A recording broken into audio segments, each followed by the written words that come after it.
Hello, my friends. D.L. Anderson here.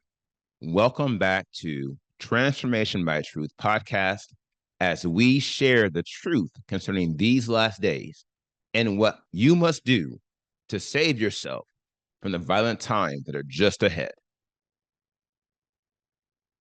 Today's podcast is a word of truth accounting of the end times. The end is coming. The end is near. Today's podcast is entitled End Times 328, The Process of Thought Generation, Part 2. What happens after you generate your first thought? The podcast objectives are review the process in which our minds generate a first thought, analyze the power of reason, and reveal the law which governs the mind. This lesson contains timelines and other visuals. Therefore, if you are listening to the podcast, I advise you to watch the video version on our website or YouTube, or request a PDF of the lesson so you can add the visual effect. Generating an informed thought. Shalom, my beloved brothers and sisters, and welcome to day 54 of our exposition of lawlessness. Before I begin today's lesson, I would like to announce another major milestone in this podcast ministry.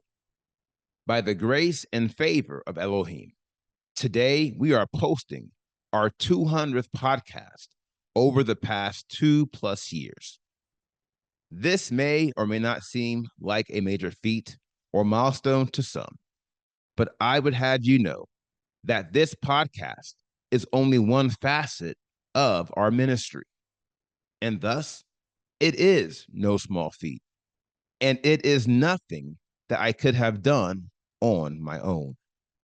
Therefore, having obtained help from Elohim, I continue unto this day, and I am very happy for those who are continuing with us.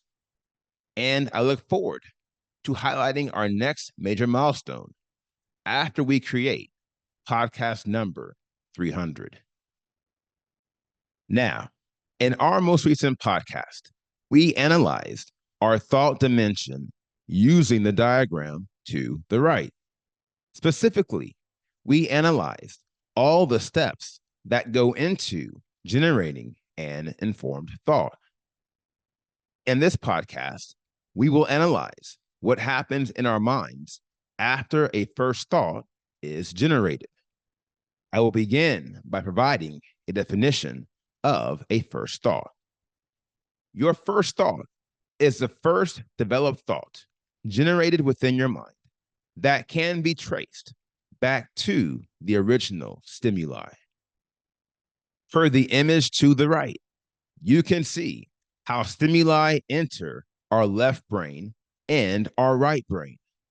From there, the stimuli enter our thought processes and are passed on to our CPU.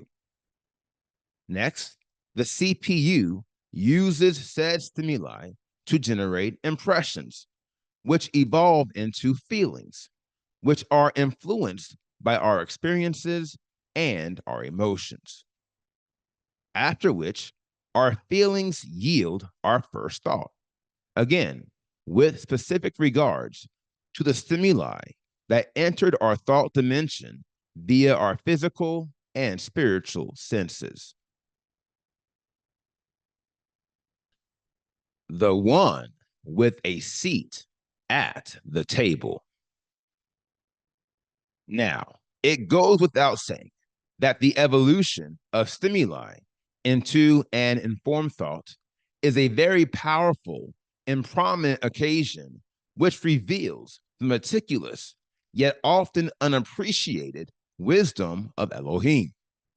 For not only does this process occur countless times each day, but it also happens dynamically. To wit, it is an automated process transpiring concurrently with tens of other automated processes within our minds. And yet, as powerful and prominent as this occasion is, we will often encounter a problem stemming from the impact our emotions and or our experiences could potentially have on our feelings. And thus, I will offer it as an interest point. Consider this and be advised. Both our emotions and our past experiences have the potential to compromise our first thought, for our emotions are often volatile, and many of our past experiences are negative. And these negative experiences will often generate a negative emotional response. For that reason, our first thought will not always be our second thought and or our final thought. This is why Elohim has specifically placed one of our most powerful mental forces to follow our first thought, to vet it, and to ensure it is aligned with truth and facts. Enter reason. By definition, reason is the power of intelligent and dispassionate, i.e., objective thought, or of conduct influenced by such thought. The mental powers associated with forming sound conclusions, judgments, or inferences. Plainly speaking, reason is the adult in the room as it pertains to our minds. Here again, his or her role is to vet our first thought, applying intelligence and sound judgment to ensure the conclusions are aligned with truth and facts. Classically, this is where the phrase listen to reason comes from. It's because our first thoughts are often void of reason. And if these thoughts are not further developed, we will often find ourselves taking actions we will eventually regret. Along these lines, reason is the first and only actor within the thought generation process. You can see this by observing the graphic to the right. All the other actors in your thought dimension feed into your thought generation, but reason is the only one who is an active participant in the process. Reason is the only one with a seat at the table. The law governing the mind. Now, should you listen to reason, you will be able to develop a second thought, which should be your final thought, due to the power of reason and your CPU. To wit, all the pieces you need to develop positive, progressive thoughts are in your thought dimension, and they are all in the right place. All you have to do is trust the process and follow it, and you will find that this evolution only needs to happen once. Your second thought should be your final thought, which is why you often hear men and women, upon listening to reason, begin to say, on second thought. Now, for those who don't appreciate this direction, they will complicate the process, repeating it over and over again, developing third, fourth, and fifth thoughts, if not more. And eventually, their minds will become so muddled and convoluted, they will become double-minded and make bad decisions that are not aligned with the stimuli they received in the beginning. Either way, once you land on a final thought, the chain reaction triggered by your CPU at the start of the thought generation process will be completed, after which your CPU will make a mental record of the entire process and store it in one of the most critical pieces of your mind. enter the mental summary. By definition, the mental summary is a detailed accounting of every step at every level within the thought generation process. Now, the reason why your mental summary is so critical should not be too difficult to gather. To wit, the mental record your mind creates becomes history. It becomes your version of truth and facts, and it cannot be amended. As the saying goes, it is what it is. And here lies the problem. Namely, and as you can see by the diagram to the right, your mental summary is fed back into every major receptacle and processed within your thought dimension. Here is why this could prove to be so problematic. If there is any defect in your thought generation process, the derivatives of this defect will not only be passed into all the major receptacles within your thought dimension, but they will also compromise all the mental processes that are occurring within your mind. To make this real for you, consider this. The diagrams I have shared on the thought dimension may appear to be detailed, but they are yet largely high level.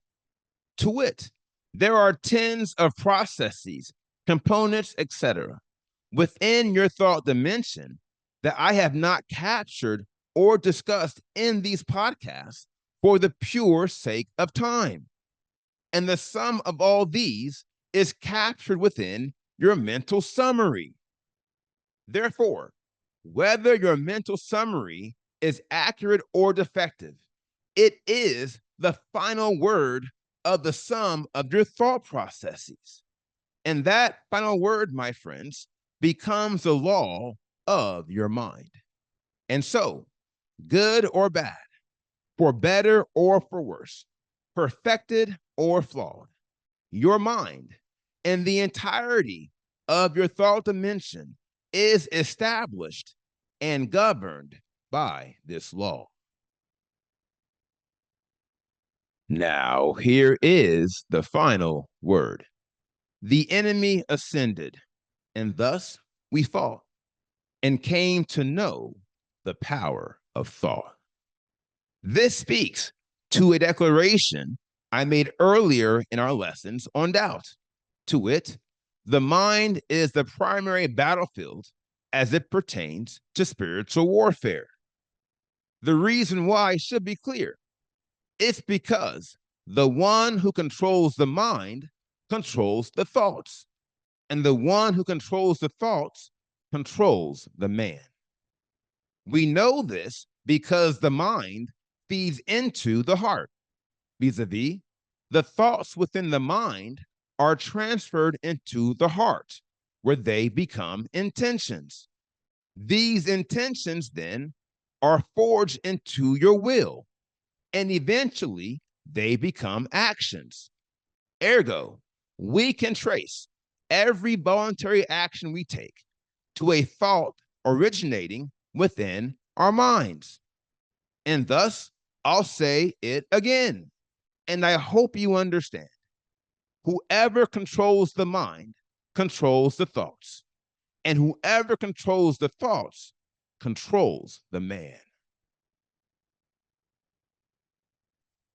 Now, here is today's assignment. Meditate on all the lessons you have heard this week and ask the Father to give you clarity on anything you are struggling to receive. And if you are led, please feel free to reach out to me. You can fill out a form on our website and let us know what questions you have. And remember, the only question that can truly hurt you is the one you fail to ask. Last but not least, enjoy the upcoming Shabbat and the weekend, and be ready to get back at it next week as we continue to make our calling and election sure in pursuit of the precious and priceless seal of Elohim. Now, here is what's next. We completed today's podcast, End Times 328, The Process of Thought Generation, Part 2.